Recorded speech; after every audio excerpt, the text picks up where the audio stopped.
All right, we are live. Hi, good morning. I'm Rabbi Brian. This is the Saturday service. It is an unscripted way of doing a religious service. Um, I am not doing this alone. I have lots of friends here with me. Here are my friends. So, hi, friends. And there are Hi, people everybody. who are on Facebook and watching this on YouTube, and their comments are welcome. And we want to include as many voices as we can in this service. Um, I'm going to start with this thing where I look at all the people who are here. And I say, hi, Ray. Hi, Steve. Hi, Alice. Hi, Sari. Hi, Jordan. People who I hadn't said good morning to. Glad that you guys are all here. Uh, we're going to start. Well, I'm going to start slowly. Um, I say this often at weddings, is that a wedding, everyone is so looking forward to the wedding and they're looking forward, looking forward, that they're almost on a tilt. And that my job at the wedding is to center everybody so that we're no longer on that looking forward. And I look forward to this service so much that I'm on the same tilt, and I need to stop and plant myself so that I can be here for this. Hi, Chad and Lisa. Glad to see you guys.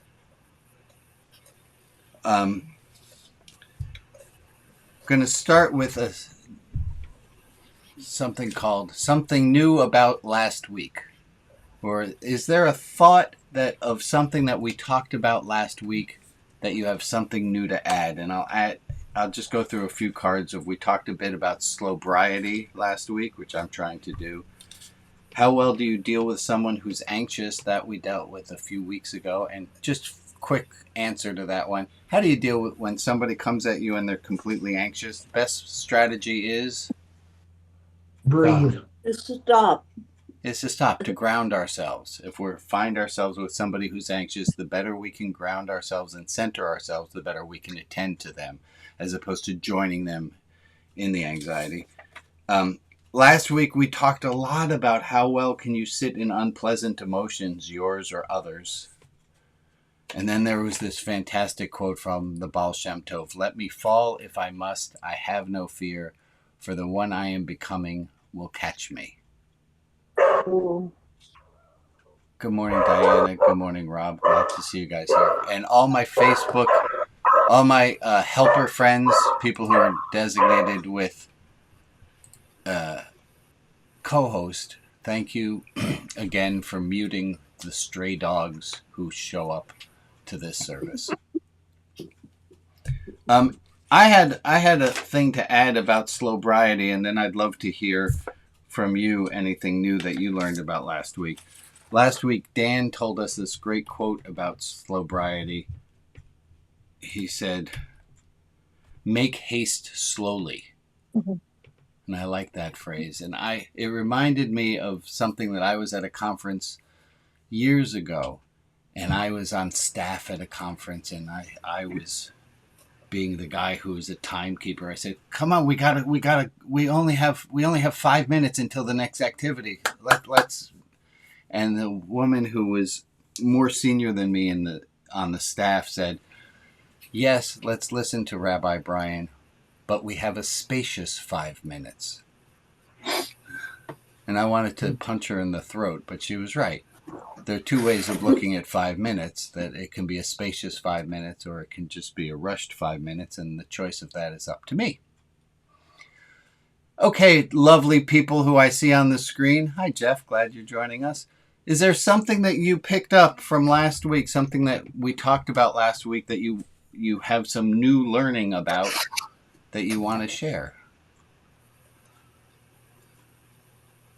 Hmm. I don't remember. That's fantastic.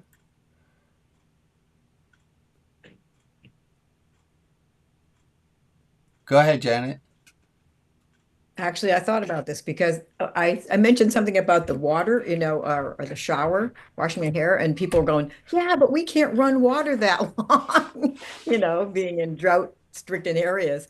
And I started saying, well, what other places can I do this? So eating an orange, Yeah. peeling it So apart, you're peeling talking. each section, You're about talking. slowing down.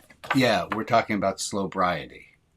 Yes, Having a little slowing bit of down. slow briety. I'm having that right now. At this moment, I'm thinking, oh my gosh, I have other things that we can get to. Don't take the time right now. It's awkward with the large pause between me asking if people have something to share and people don't have that much to share. I can have a bit of slow briety right now and not rush. So let me give a little bit more space. Is there a thing from last week that you want to pick up on?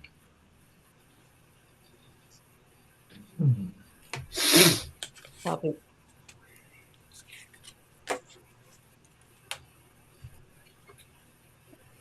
Good morning, Rebecca. Hi, Ellen and Andy. Glad you guys are here. I thought about some things. Now I just lost my train of thought. Ah, okay. Just catch another train. There's always the It bus. is just going to be a slow day. Make haste slowly fast. All right. I'm going to give us an assignment to do. We're going to take a detour, but I'm going to start with this for you to be thinking about while we're doing something different. So here's how this is going to go. I want you to think and collect on the side on a piece of paper questions you have about the topic. We're going to talk about vulnerability today. And the more varied questions we can get from the group about what vulnerability is, when vulnerability happens, any questions that you have about vulnerability, make some marks of them. We're going to talk about something else for a moment, but I want us to I want to pregame that we're going to be talking about vulnerability, and the better questions you have, the better it goes. I want to ask you guys to help me. I was thinking about learning in the spiritual life, spiritual religious life.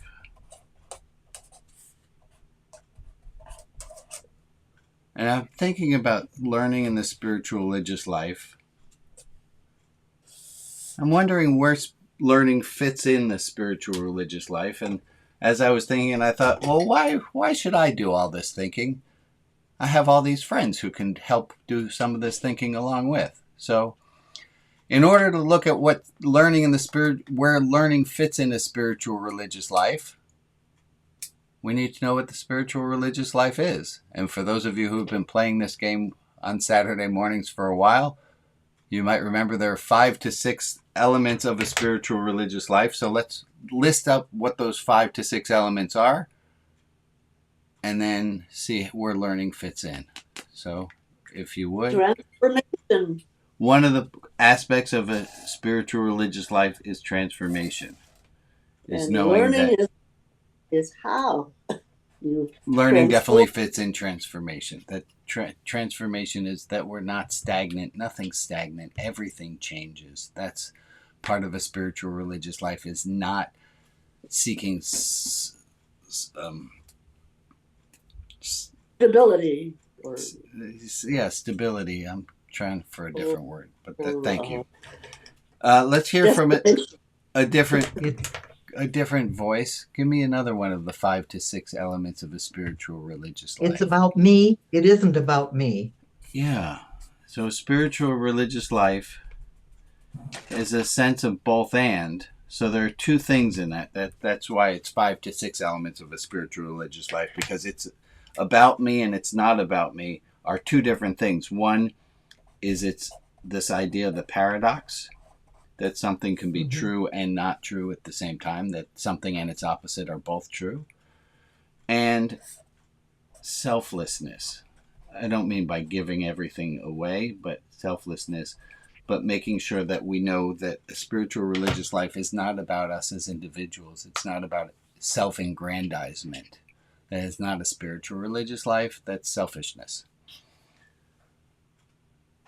More questions than answers. A spiritual religious life is marked by not knowing and having more questions than answers. So we are up to 1, 2, 3, 4. And there are 2 more things that are, this is Eric Fromm's ideas plus some of Jung's ideas, and the pictographs are my idea. I like to say I added something to this. There are 2 more. Hierarchy values. That a spiritual religious life is marked by, it's not that all things are equal, that the spiritual religious life says there's a hierarchy of values. And there's one more aspect of a spiritual religious life. I'll draw a picture and you'll all remember it. Somebody remember it? Paradox. No, we got paradox. Sorry. We got paradox. All is, Here's the last. all is connected. Yeah, spiritual religious Everything life. is interconnected. A sense of that. That there's a sense of connectivity to it. All right. Infinitude. Infinitude. Sense of something greater. There's a sense of something greater. Sense of something greater also fits back with it's not about us. Go ahead, Stephen.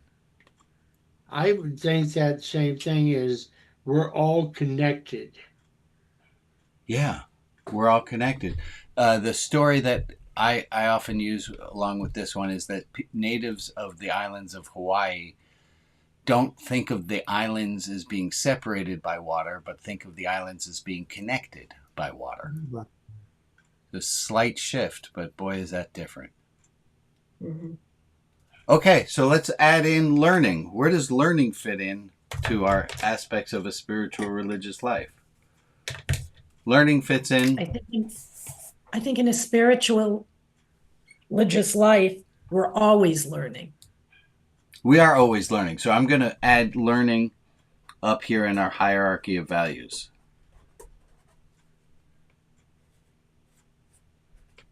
And not Well, only learning, but being open to learning.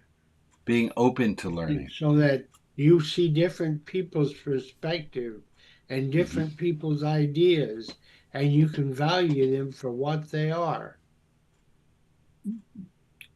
Help me. They were Help me. I would say open-hearted, open-minded. Yeah.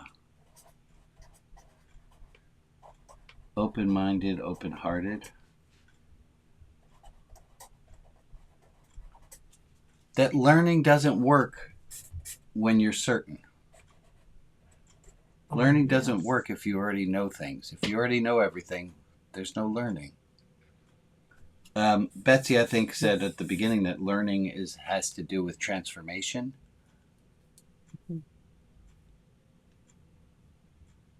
Anything else we want to add about learning in the spiritual religious life? Is there a place for academic learning? Oh, absolutely. I'm not sure how to notate that. Harold, do you have an idea? Well, we learn from people, we learn from life experiences, but, reading books and watching television, if you watch some documentary kind of things, I think you can learn to get a wider perspective if you don't depend on your own experiences and your neighbors. So I'm going to put that somewhere. I'm going to tack it into it's not about me, that it's not just what I think. It's being open. Oh, we have that already. Open-mindedness, open to learn. Yeah, lots of different ways. Yes. And that reminds me of a famous quote, What do you got? which is on the outside of the library at the University of Colorado. Who knows only his own generation remains always a child. Ooh. Oh, thank you, Oh, Betsy. good one. Say that again. Who knows? That means that whoever knows only his own generation remains always a child. Yeah. Thank you, Betsy. How about That's learning? How about learning to unlearn? Yeah. Learning I'm going to make an arrow going this way. That taking what you thought you knew and realizing what you thought you knew is not really the truth, is unlearning. Most of what I think my job is to help people unlearn things that they unintentionally absorbed. Yep. It's Facebook time. It's Facebook time. Are there comments up on Facebook? There's I did good morning. I see there's greetings from people on the Facebook Just chat. greetings. Uh-oh. There I am. I made the Facebook chat larger so I can see what's going on the Facebook chat and hopefully be able to incorporate those people into our conversations. Okay. Thank you for that. Hello, Robbie. Can I say one Oh. thing about what you've just done, Brian? You want to come up and be with people? Hold on one second. I got a little extra noises going on. Welcome on. Hugh, are you on Prince Edward Island already? No, Where are I'm you? not in PI yet. I'm in Toronto this morning, Okay. visiting my children. I think that what you've just shared with respect to learning, I mean, what you're doing is you're naming something that seems obvious to us. But in many, I think it's important to name the importance of learning when it comes to the spiritual religious life, because many of us grew up in religious traditions which actually stifled learning. We expect when people are children and grow into adulthood to mature and develop interpersonally and to mature emotionally and to mature socially, but we haven't invited and encouraged people to mature spiritually because as someone said earlier, it's been about providing answers. When you have the answer to something, you preserve that, you hold on to it, and you don't grow. And what we're trying to do in this spiritual religious tradition is actually subverting much of what we were taught, and that is you get the answers, you hang on to the tradition you adopted as a child, you hang on to that at all cost, and you don't grow out of that, and that's a sign of strength. What we're doing here is we're saying, no, it's actually a sign of strength for us to let go of that and actually to mature and develop spiritually in the same way we've matured and been expected to mature in every other dimension of our life. So I just want to affirm this topic. I think this is really, really important, and thank you for that. You're welcome, Hugh. What's And that Hugh, quote about if you haven't grown Yeah, there's a quote attributed spiritually? to Thomas Merton. Thank you for reminding me of that. There's a quote attributed to Thomas Merton where he didn't say this, we know that, but he would have. I heard from people who knew Thomas Merton that he would have approved of this quote. And the quote is, if the you of today... Oh, wait. No, if if the the you you of today... 10 years ago. If the you of 10 years ago... Well, I can't remember how the quote goes. Help If me the out. to you of 10 years ago doesn't think the you of today is a heretic, you haven't matured. Thank You you. haven't grown spiritually. Say it one more time, Carol, would you? If the you of 10 years ago doesn't think the you of today is a heretic, you haven't matured. Yeah. You haven't grown spiritually. You haven't grown spiritually. You haven't spiritually matured. Thank you, Carol. It reminds me, Hugh. Go ahead, Rob. So when I was 7, Freddie and I came up with the idea that God was energy. And I haven't changed my mind since. So I'm still 7 years old. It's a wonderful place to be, Rob. It reminds me, Hugh, while you were talking, that there's a great quote from Paul. I think it was Paul, if I may borrow from... He said, when I was a child, I thought as a child. When I became an adult, I matured in my thinking. All right. Yeah, Jack.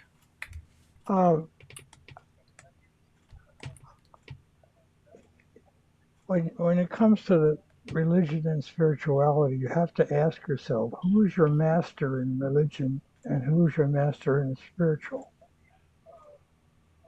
Would You it not can't be the serve two same men. answer? Might be. Yeah, I don't think you can serve. I can't serve two masters. So let's have it be one and the same then. One would hope.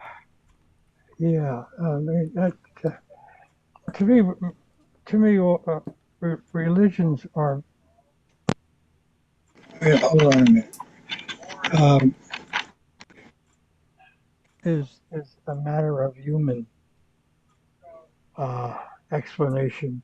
The spiritual life is strictly as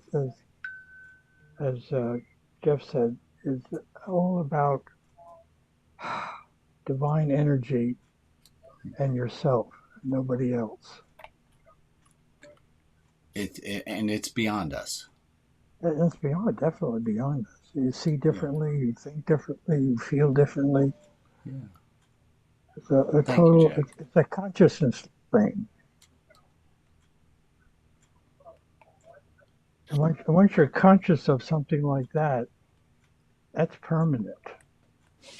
That's I don't have it at my fingertips, but the qualities of a mystical experience.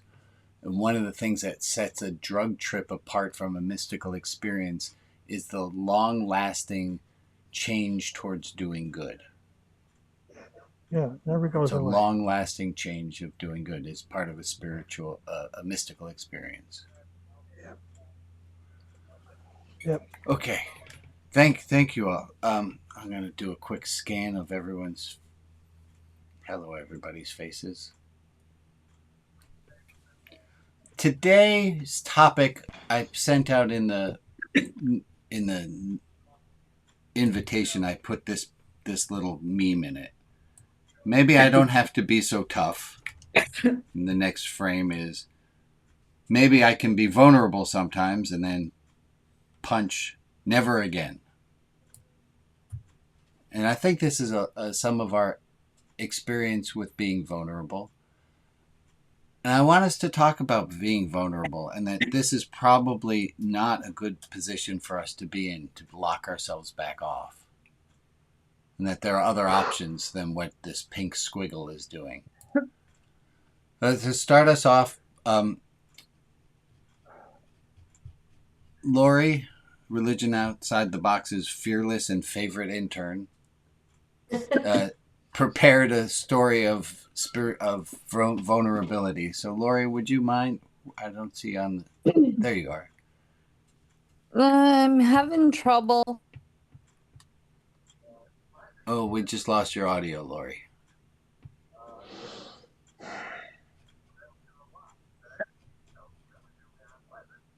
There's a phrase in Yiddish that says "a Mensch trach and Gott lach." Person plans and God laughs. So much for my plans.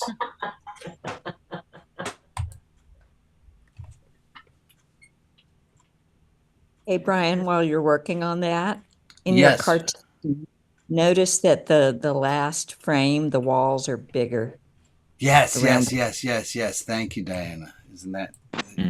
I don't think that's accidental. Then in the last frame, the walls are thicker. By a show of hands, how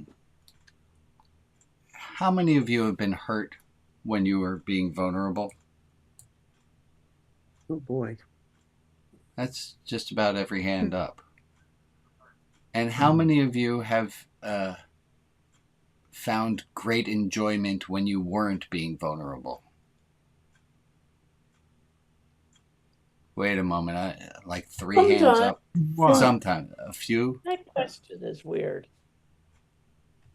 Well, yeah, okay. Sure. I find, speak for me, I find that the more vulnerable I am, the more open and honest I am with people. And then I don't have to share with the postman who says, "How are you?" I don't have to share that the saga of me on antidepressants. Like I can, a simple fine sometimes is good enough. But the more I do share, the more I say, I talked with a friend yesterday. I haven't spoken to in a long while. He said, "How are you?" I said, the Wellbutrin is finally kicking in, and I'm doing much better than I was in January." And it led to a much deeper conversation than usually. This friend and I just tell jokes back and forth, but it led to a deeper conversation, and then we told jokes back and forth.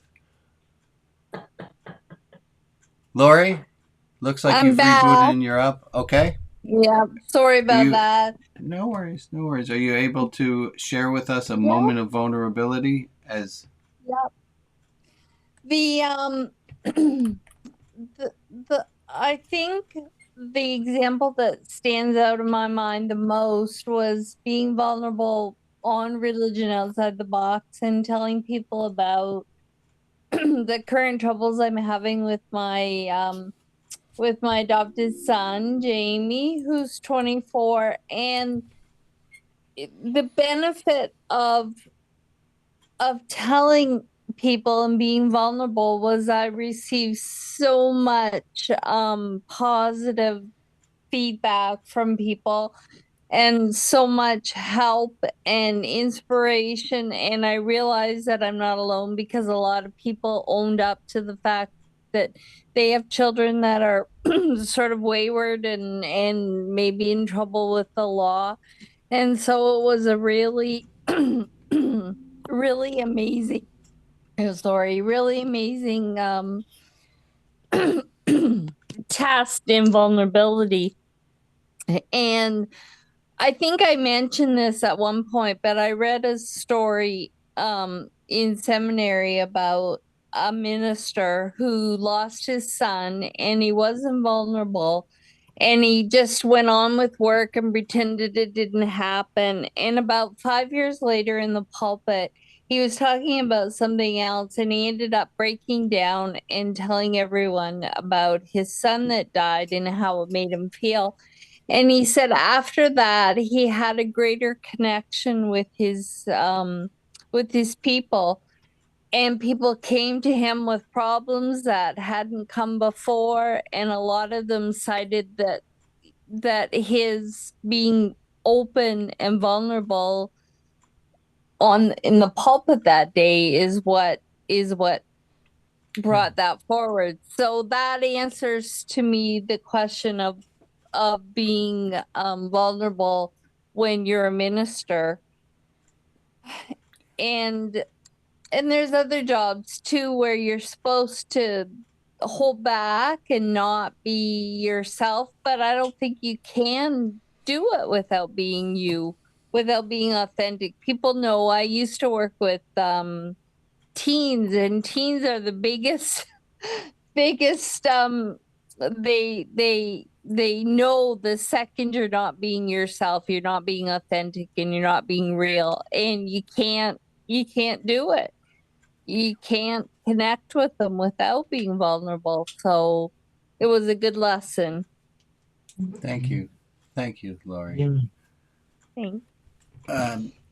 Anyone else have a testament of vulnerability that they want to share with the group? That will be the question. John, I see you have your hand up. What's up? No testament. You want to pass me? That's okay, fine. So I'm scanning around the room. Go ahead, Holly.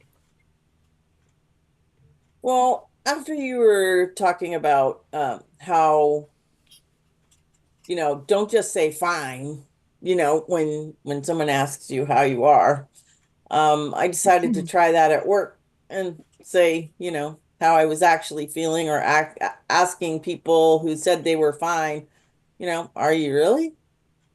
Like, I'm really hoping for positive results, Holly.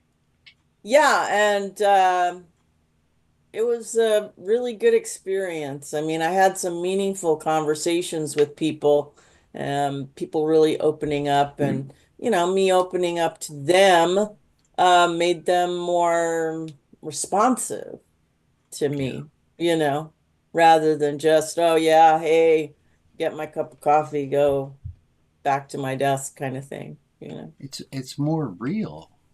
Yeah.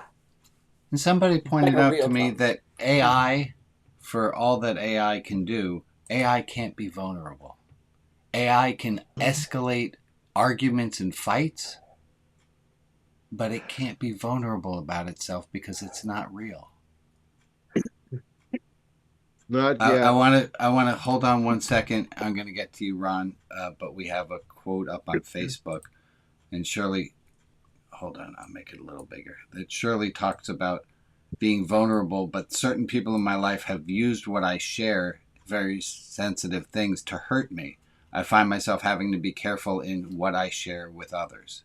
And absolutely, this is not. Don't open your heart to a bully, to somebody who's mean. Right. Of course. And sometimes you don't know that they're going to use your vulnerability against you. It's an awful feeling, awful betrayal to have somebody use that against you. I'm sorry. Thank you for reminding us of that, Shirley. Go ahead, Ron. This is a story of physical vulnerability. In the ninth grade, the shop building was separate from the main building. And every day in between the shop building and the main building, a group of bullies met me, and I had to fight one of them. And sometimes I would win the fight, sometimes I would lose. Actually, most of the time I lost, because my heart's never been in fighting. And I told my mother, and she went to the school principal and told the principal to have those mean boys stop bullying me. And he brought them in and laughed. They all laughed together, and it became much worse. So I talked to Quaker pastor, and I told him about it. And he says, "What would happen if you said you didn't want to fight anymore?" And I said, well, they'd hit me. And he says, "Aren't they hitting you now?" And so the next day I went to school, and they came up, and I said, "I'm tired of this game. I'm not going to fight anymore." And the designated bully for the day hit me. And I said, "I'm not going to fight you anymore." And he says, "I don't want to do this anymore either." Oh, wow. Wow. I never had a problem like that again. Wow. Terrific. And Ron, to this day, you run violence de-escalation trainings. Yep. And there's the next one is May 25th on a Sunday. It's Memorial Day weekend at the Quaker Meeting House. If you happen to be in the Portland environs. Yeah. Thank you. Thank you for sharing that beautiful story. I'm going to be right with you, Jack, in a second. I want to prioritize. Our friend Spring Phoenix posted that sometimes if parents impact one's ability to be vulnerable. If a childhood isn't safe, then vulnerability must be learned. But we didn't all learn to be vulnerable in our childhoods, right? And so we have to learn that later in life. Go ahead, Jack. You brought up vulnerability on Tuesday, and I've given it a lot of thought since that time. And I wrote this down because this is as to what it means to me. When you try to be vulnerable, you are releasing yourself from fighting or fleeing. And in doing so, you experience freedom of nonviolence. Would you read that again, Jack, please? Here. When you try to be vulnerable, you are releasing yourself from fighting and or fleeing. And in doing so, you can experience what freedom of nonviolence is. Beautiful. Thank you, Jack. Let's move over to John. I've been pondering over this as Jack has.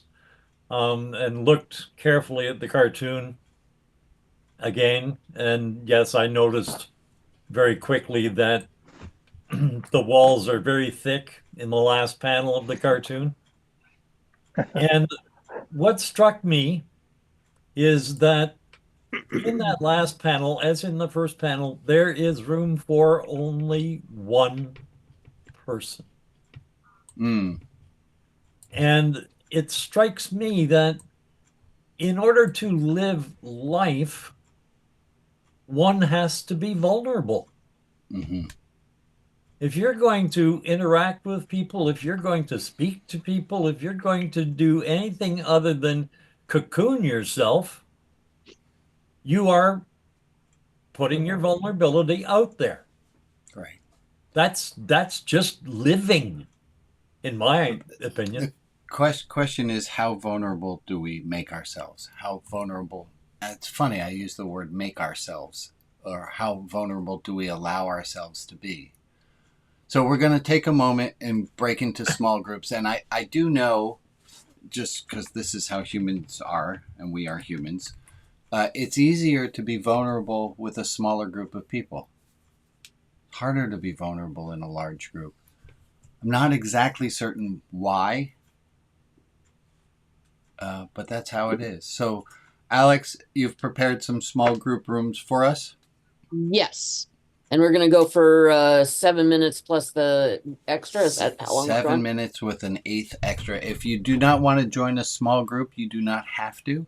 If you're on audio only, you probably get shifted into a small group. That's an automatic feature we can't help with. But go ahead, open up the small groups. And what we're looking for are questions about vulnerability.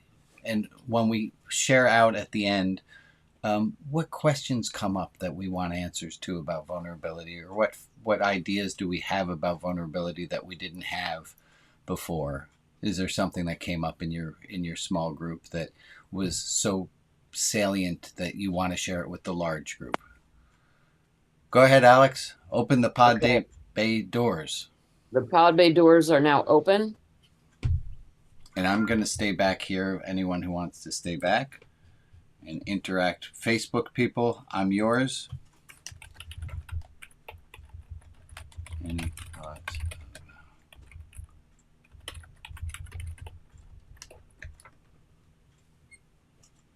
about a good collection of people who are still in this room? Oh no, people are still moving around.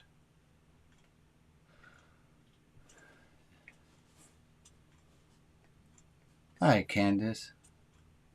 Hi, Hugh. Stephen looks frozen. That happens. Hugh, Candace, Alex. And then anybody who's audio only. What more do you, what thoughts do you have? A question I have about vulnerability is, why is it easier to be vulnerable in a small group than a large group? I don't know. Well, I'm fine sitting with that. But what other questions do we have? Go ahead, Alex. I think vulnerability, I mean, for me, being vulnerable is pretty difficult. Okay. Yeah. And I realize that a lot of that comes from, living, being raised in a household where being vulnerable, meant that you were going to be, virtually torn to pieces. So I think it's at least for me it's easier to be vulnerable in a small group because there's fewer people that potentially could tear me into little pieces. Oh, interesting. Right. Scale. I hate to say that, but it's, a lot of times, especially when I'm around people that I don't know, there's kind of this sense of these people could be friends, but they also could be my enemy, and I don't know. So, shields up until more statistically probable in a larger group that somebody's going to catch you. Right. And so, so I tend to operate, Star Trek shields up, and, I drop them only when I'm convinced that there isn't a threat. Gotcha. Candace, any thoughts, comments? And no is a full sentence. We'll Candace posted in the chat, in a larger group, people can gang up on you too. Yeah. It's a less fair fight. Thank you for adding that in. And Shirley, thank you for your compliments in the chat. Hugh, other thoughts about vulnerability?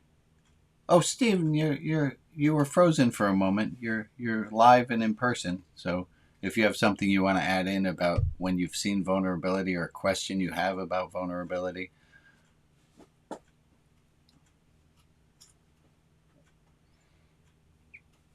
Are people who are vulnerable, is it distasteful? Is it distasteful to see somebody being vulnerable? I mean, if they do it all the time and they're oh, I can't remember the phrase for that. It was a woman's name that was used to say somebody who's always emotional. I can't think of the. Is there something distasteful about being vulnerable? Oh, I'm going to add in a quote from Spring Phoenix again while we're waiting. I used to hate this word. I relate to Sun Tzu. Appear weak when you are strong and strong when you are weak. Being a black woman, I relate to the tough exterior because the insides are tender. Yeah. Okay, I'll say something. This Yeah, is go ahead, Marilyn. Marilyn. Thank you, Marilyn. I was vulnerable and asked for help from this group several years ago Uh-huh. and didn't get much help. Actually, It you depends. asked for help for me, and then what? Go ahead. And then sorry, my brain is not awake yet. But then I asked for help in the Shekinah group and someone attacked me over it. But I I'm sorry also to got hear that. some help from an thank you, but I also got some help from an unusual place by being in this group that one of my coaches told me to stay in this group and another group. And if I hadn't, I wouldn't have gotten that help from someone in this group in the last year that was really helpful. And so, and other people, other people have also helped along the way in smaller amounts, but financially, someone helped me a lot and so I just wanted to mention that if I hadn't taken the risk of being vulnerable, I wouldn't have been Right. attacked, but also I wouldn't have gotten that help. So thank you for listening. Thank you for sharing, Marilyn. Yeah. I'm thinking that sometimes I find myself being vulnerable when I have a need of some kind and I take a risk in a safe and what I think might be a safe environment. And sometimes I'm vulnerable because I'm actually feeling very secure and confident and want to actually offer something to someone else. Um, and so I guess the question I have is, what is my motive for being vulnerable? Because that's a part That's a great question. Why? What is our motive? What are we hoping to get? I think I can answer that. I think we're hoping to feel seen and cared for.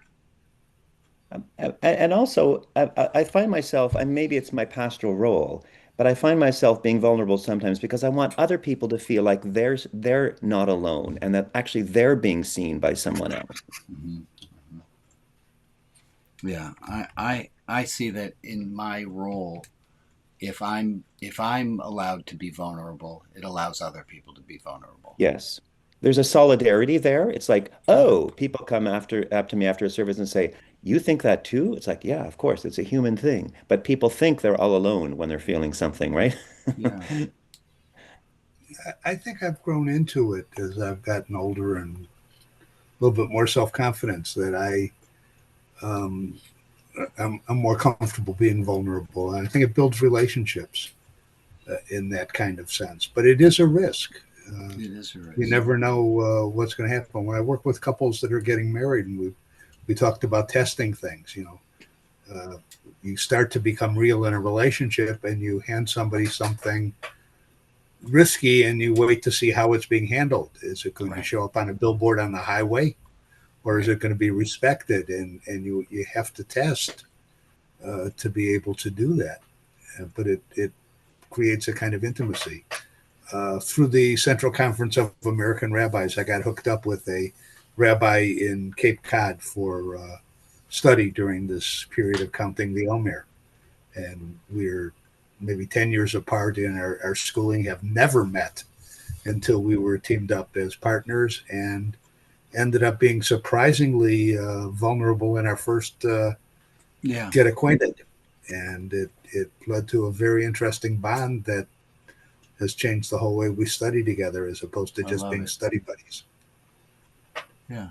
Thank you. And Shirley just added this, that sometimes it's easier to be vulnerable with strangers. Yeah, sometimes it is. Go ahead, Hugh. No, I was just moving my hands around. I had nothing else to say. Okay.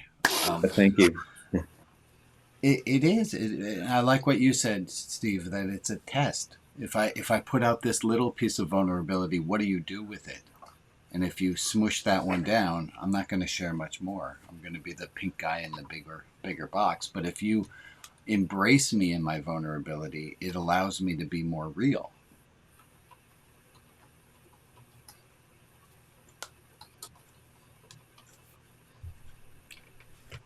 I think when I see people who are vulnerable, I have the very healthy form of jealousy. Of, if they can do that, why can't I? Oh, it looks like our breakout rooms are ending. There we go. Oops! I didn't mean to get out of. Weird. Breakout rooms ended, so we're all. Oh, they did. Okay. We're all flying back in. That was a little weird. Alex, it seems to have hiccuped. I'm not sure. I think what happens normally is it'll come up with a warning that says the group's about to end, and I'm suspicioning that one of our co-hosts may have clicked it. Oh, if a co-host clicks that, it would do now, that. In our group, it asked, "Do we want the room to end?" Right. Yeah. I so see what's happening. So if the co-host is in the room, end the room. I wonder, Alex, if that happens if anyone does it. Well, I think if any of the co-hosts click it, that's what happens. For their group. Right. Okay. But won't it happen for all of them? I had that thing pop up and yes, I did too. We're having a suspicion that only, but what we're suspecting is that the only people who saw that message are co-hosts. Yeah. Oh, okay. So I think that's true. Yeah. Yeah. So basically, what happens is the co-host will see that message, and if any co-host clicks it, it closes it. For that group. I didn't click it. Yeah. That's all right. We're all learning. We're all learning. Okay, folks. Let's talk about vulnerability. I do have a definition here to help us understand a little bit. I'm going to have to put on my glasses for this. To be vulnerable means to allow ourselves to be open and exposed emotionally, mentally, or even physically in a way that makes you susceptible to hurt, rejection, judgment, or failure. But it also means being honest and courageous enough to show your true self, your fears, your needs, your doubts, your hopes. A hope. Vulnerable means to allow ourselves to be open and exposed. And if we're open and exposed, it makes us susceptible to hurt, rejection, judgment, or failure. But it also means being honest and courageous to show your true self. In our group, we learned that if you're not vulnerable, you can't get help. Yes. That we have to be vulnerable in order to get help. What a terrible thing that is. We don't want to get hurt, but otherwise, how do we get help? In our group, we learned also our talked box about is the screen. Yeah, even if we just say that's being vulnerable. Yeah. But if I don't say that. Yeah. So what we talked about a little bit was throwing out a small vulnerability first and see how that's received. And then we test the waters. And if that person shits on you when you put out a small little thing, you're not going to share a big thing with them. Right. What other learning did you get in your groups? What other things came out that you feel were salient? We learned that our boundary was a screen. not Yes. solid. Oh, interesting. That the boundaries are permeable, that they move. We talked about I talked about Brene Brown and how she taught her daughter. The question we had was, how do you know who you could trust to be vulnerable? And so I talked about this. Brene Brown's daughter shared something at school with somebody when she was little, and it went, everybody knew in a short period of time. And so she was so upset and said she was never going to trust anybody again. So, in order to teach her about the importance of vulnerability, Benet had a jar of marbles, and she said every time someone does something that they say they're going to do, you put a marble in, and every time they don't, you take a marble out. And when the jar is full, you know you can trust that person with your vulnerability. And I always really like that story. Thank you. Thank you for sharing. That's marvelous.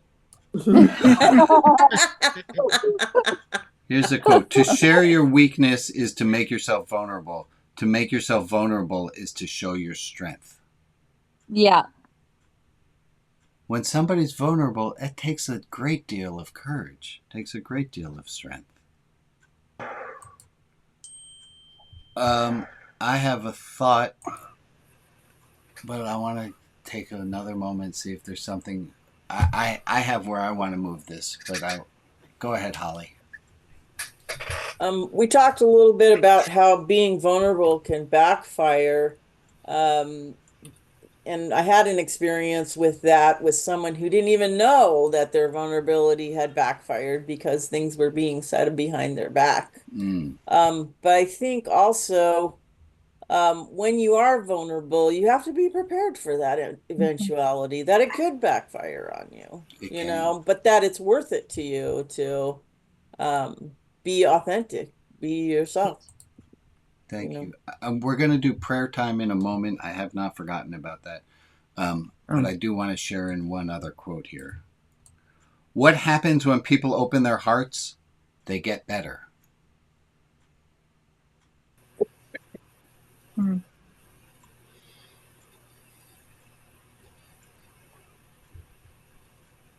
Maria? Where's my dear friend Maria? There you are. I'm Hello, here. Maria. I'm here. Would you share with us our prayer list? These are the people to whom we are sending light and love. Ashley, Tracy, Samantha, Joanne, Sharon, Nicole, Christy, Katie, Avi, Lisa, Mabel, and Ismar. Gail Kosher, Alex, Nancy A., Margot, Gwen and Zach, Sheridan H., Ebony, Arlene Hill, Rita S., Ron B. and family, and Barry and Diana.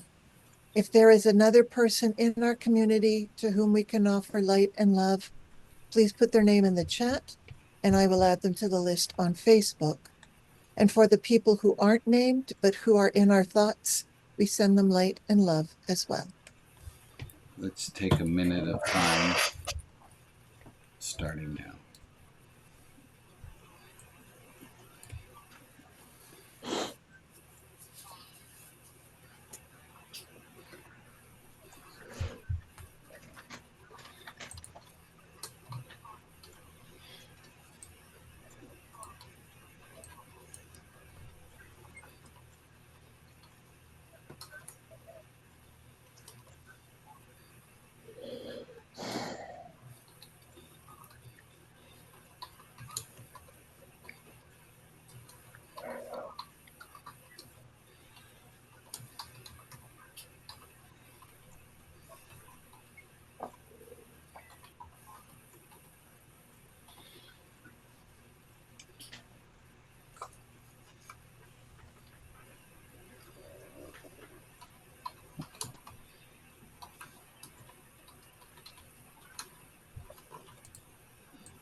Thank you all for sharing.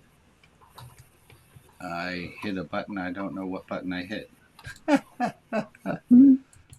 All right. It's a new view. I kind of like it, and I hope to be able to replicate it when I want. Quick announcement. Goes like this. It's okay not to be okay. And I have a graphic that goes along with it that I saw today. Where you are and where you need to be. Same spot. Oh.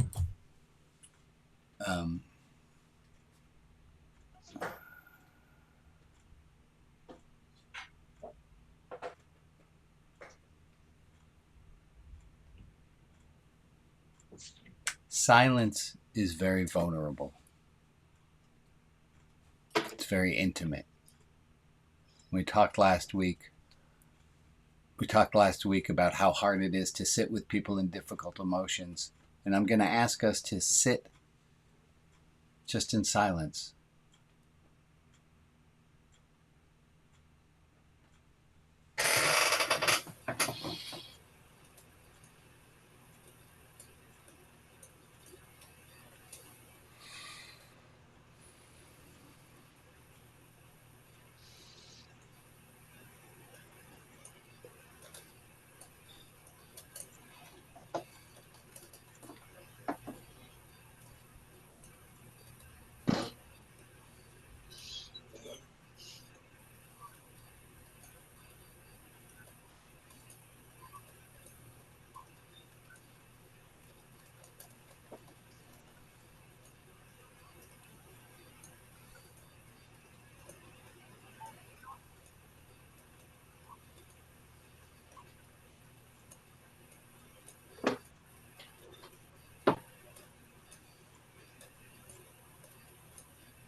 Thank you all for sitting quietly with me. Brian, yes. I made one change. Go ahead. Change that word to I, where I am and where I'm supposed to be. Oh, for the cartoon, for the image. Thank you, Emily.